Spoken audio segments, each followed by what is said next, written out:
नमस्कार दोस्तों, स्वागत है आपका हमारे YouTube चैनल पर। आज हम आपके लिए एक नई प्रेरणादायक कहानी लेकर आए हैं। यह सच बात है, यह बिल्कुल सही कहावत है कि जिंदगी में जो होता है अच्छे के लिए होता है। आइए इस बात को एक कहानी से समझते हैं। जंगल में एक नवयुवक महात्मा से मिलने आया। वह काफी दुखी था और रो रहा था। महात्मा उस नवयुवक को समझाते हैं कि तुम जीवन में चिंता मत करो, जो कुछ भी हुआ सब अच्छे के लिए हुआ। नवयुवक गुस्से में कहता है, आप कैसी बातें कर रहे हैं? मेरा सब कुछ लुट गया। लुटेरों ने मेरी हर एक चीज लूट ली और अब मेरे पास घर जाने के लिए कुछ भी नहीं बचा। यह मेरे साथ अच्छा कैसे हुआ?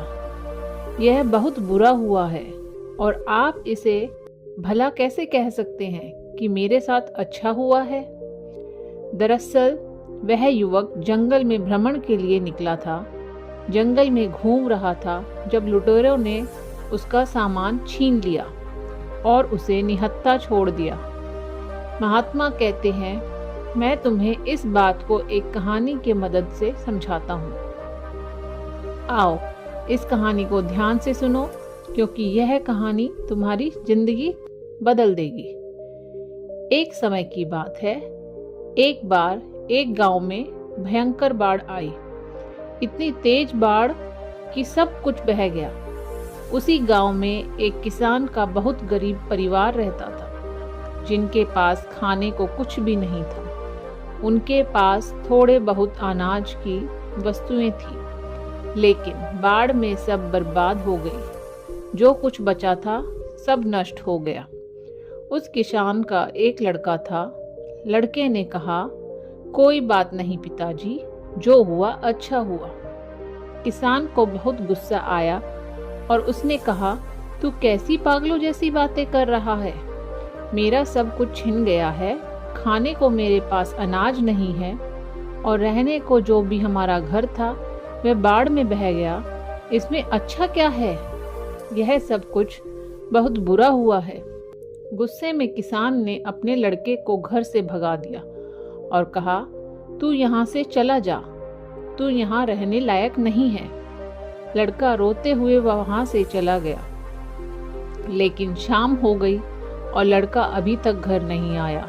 किसान को यह बात समझ में आई कि उसने गलत कह दिया, लेकिन अब वह भी क्या कर सकता था। अचानक से एक नौका आई और उसमें से लोग उतरकर गांव के लोगों को बचाने लगे।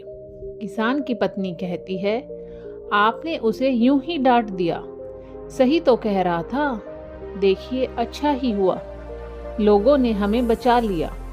किसान ने कहा, तुम बेवकूफ हो, तुम्हें समझ में नहीं आ रहा है कि इसमें अच्छा कुछ भी नहीं है। उस घर में एक पोटली थी जिसमें बहुत ही खास चीज रखी थी। वह भी बाढ़ में बह गई। अब मेरे पास कुछ भी नहीं बचा। किसान की पत्नी बोली, ऐसा क्या था उस पोटली में? किसान ने कहा, मैं तुम्हें बताता, लेकिन अब जब वह है ही नहीं तो उसे बताने का क्या मतलब। धीरे धीरे समय गुजरता रहा। किसान ने लोगों से मांग कर जीवन यापन करना शुरू किया, लेकिन ऐसा कब तक चलता। इस साल उसे खेतों में भी अच्छी फसल नहीं लगी थी। वह बहुत परेशान और चिंतित था। उसे कुछ समझ नहीं आ रहा था क्या किया जाए। एक शाम को वह अपनी पत्नी से बातें कर रहा था। उसकी पत्नी ने कहा, चिंता करने से क्या होगा, आप नगर में जाकर कोई और काम तलाशें। थोड़े समय बाद कुछ न कुछ रोजी रोटी के लिए धन इकट्ठा हो जाएगा। उसी के सहारे हम अपना काम चला लेंगे। आप परेशान मत होइए, मैं भी बगल के घरों में जाकर काम किया करूंगी। इससे जीवन जीना आसान हो जाएगा। किसान ने कहा, बात तो सही है। अगले दिन वह काम की तलाश में शहर गया। नगर की हर गली में काम ढूंढने लगा, लेकिन कहीं कोई काम नहीं मिला। अब वह चिंता के मारे और परेशान होने लगा कि कैसे काम चलेगा और अपने परिवार का पालन पोषण करेगा। उसके पास घर नहीं था। उसने जैसे तैसे बाढ़ के जाने के बाद घास फूस से छोटा सा घर बनाया था।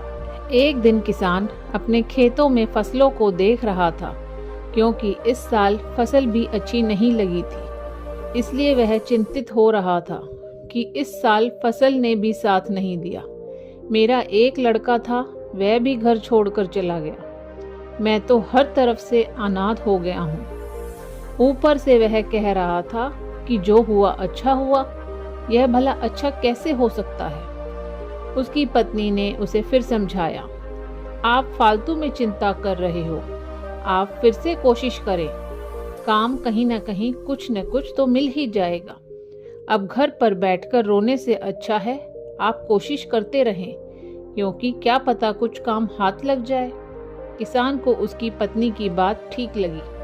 अगले दिन वह फिर काम की तलाश में निकला, लेकिन इस बार भी उसे कोई काम नहीं मिला और वह निराश होकर घर लौटा। घर लौटने वाला था कि रास्ते में उसे एक महात्मा मिले और बोले, तुम क्यों परेशान हो? किसान ने उन्हें सारी बात बताई। दरअसल बाढ़ में मेरा सारा घर बह गया और मेरे पास खाने को अनाज नहीं, रहने को घर नहीं। छोटा सा घर मैंने जैसे तैसे बनाया है और फिर भी जीवन बहुत मुश्किल से गुजार रहा हूँ। महात्मा ने कहा, इसमें परेशान होने वाली क्या बात है? किसान ने कहा, परेशान होने वाली बात यह है कि मैंने गुस्से में अपने लड़के को डांट दिया था और वह उस दिन से घर छोड़कर चला गया। महात्मा ने कहा, तभी तो मैं कह रहा हूँ, जो हुआ अच्छा हुआ। किसान को फिर गुस्सा आया और उसने कहा, आप ऐसी बातें कैसे कर सकते हैं? मेरा सब कुछ छिना हुआ है। मेरे पास खाने को कुछ भी नहीं है। मेरा लड़का भी मेरे साथ छोड़कर चला गया। इसमें क्या अच्छा है? महात्मा ने कहा, सब्र रखो, हर सवाल का जवाब समय आने पर मिल जाएगा। तुम परेशान न हो। महात्मा वहां से चले गए। किसान को अफसोस हुआ कि महात्मा को देने के लिए उसके पास कुछ भी नहीं है, लेकिन वह रात को यह सोचकर हैरान था कि आखिर जो होता है अच्छे के लिए कैसे होता है। मेरे साथ तो अच्छा हुआ ही नहीं। लेकिन अगले दिन वह फिर काम की तलाश में नगर में निकल गया। इस बार उसकी किस्मत सही होती है और उसे एक बड़े सेठ के घर में काम मिल जाता है। सेठ बड़े दयालु होते हैं और वहां पर पैसे की कोई दिक्कत नहीं होती। सेठ ने कहा, अगर तुम्हें कोई दिक्कत है तो मेरे घर के बगल में एक मकान खाली है, तुम वहां पर रह सकते हो। किसान ने कहा, नहीं नहीं, मैं आपका बहुत आभारी हूँ, मैं वहीं ठीक हूँ। सेठ ने उसे अच्छी तनख्वाह पर काम पर रख लिया। अब किसान और उसकी पत्नी बहुत खुश थे। अगली रात को उनका दरवाजा एक लड़के ने खटखटाया।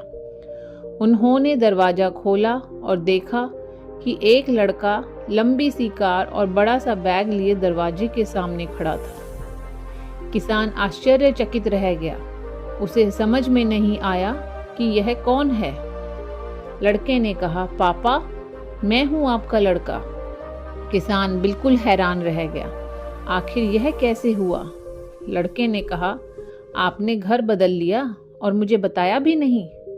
मैंने गांव वालों से पूछा तो उन्होंने बताया कि आप यहाँ पर हैं। दरअसल मैं उस दिन यहाँ से निकलकर शहर में काम की तलाश में निकला था और मुझे वहाँ पर काम मिल गया। मैंने वहाँ व्यापार करना शुरू किया और उस व्यापार में मुझे बहुत मुनाफा हुआ। आज उसकी बदौलत मैं आपसे मिलने आया हूँ। मैंने नगर में एक और घर बनवा लिया है। किसान खुशी के मारे कूदने लगा। उसे समझ में आ गया कि जो हुआ अच्छे के लिए हुआ। लड़के ने कहा, पापा, मैंने कहा था ना, जो होता है अच्छे के लिए होता है। अगर उस दिन बाढ़ नहीं आई होती तो सब कुछ वहां नहीं होता, तो शायद मैं आपसे यह बात नहीं कहता। अगर मैं यह बात नहीं कहता तो आप मुझे घर से बाहर नहीं भगाते और मैं रोजगार के लिए नगर तलाश नहीं करता। किसान ने कहा, हाँ, मुझे यह बात समझ में आ गई। देखो, उस बाढ़ की वजह से मुझे भी एक बड़े घर में नौकरी मिल गई है, यानी अब डबल मुनाफा, डबल पैसे और हर तरह से फायदा ही फायदा। हम तो माला माल हो गए बेटे। किसान और लड़का जोर जोर से उछलने लगे। कहानी के बाद महात्मा ने उस नवयुवक को समझाया, जिंदगी में एक बात हमेशा याद रखना, इंसान की सोच इतनी बड़ी नहीं होती कि वह कुदरत के फैसले को समझ सके। हम अक्सर वर्तमान में जो हो रहा है उसे देखकर सोचते हैं कि हमारे साथ बुरा हो रहा है, लेकिन अगर नीयत अच्छी हो और मन साफ हो तो कभी किसी के साथ बुरा नहीं होता। जब भी तुम्हारा बुरा वक्त आए तो एक बात हमेशा याद रखना कि यह वक्त भी गुजर जाएगा। समय कितना भी बुरा हो, तुम्हारी जिंदगी में कितनी भी दुख मुसीबतें क्यों ना आए, एक वक्त बाद सब ठीक हो जाता है और सब आसान बन जाता है। बस वह समय बुरा होता है।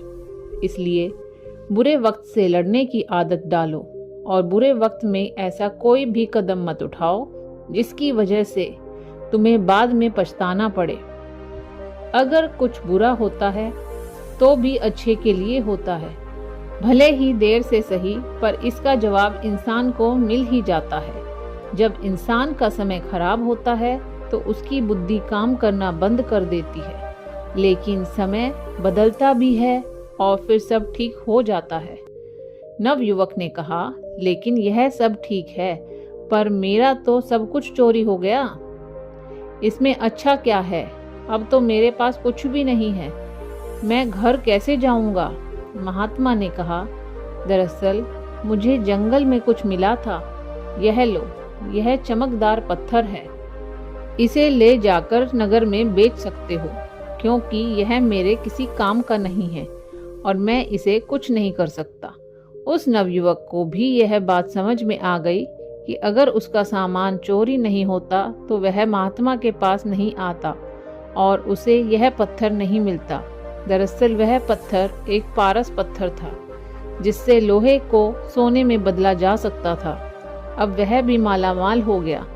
बाकी अगर यह कहानी आपको अच्छी लगी हो तो इस वीडियो को लाइक करें और ऐसी प्रेरणादायक कहानियाँ सुनने के लिए हमारे YouTube चैनल को सब्सक्राइब करें।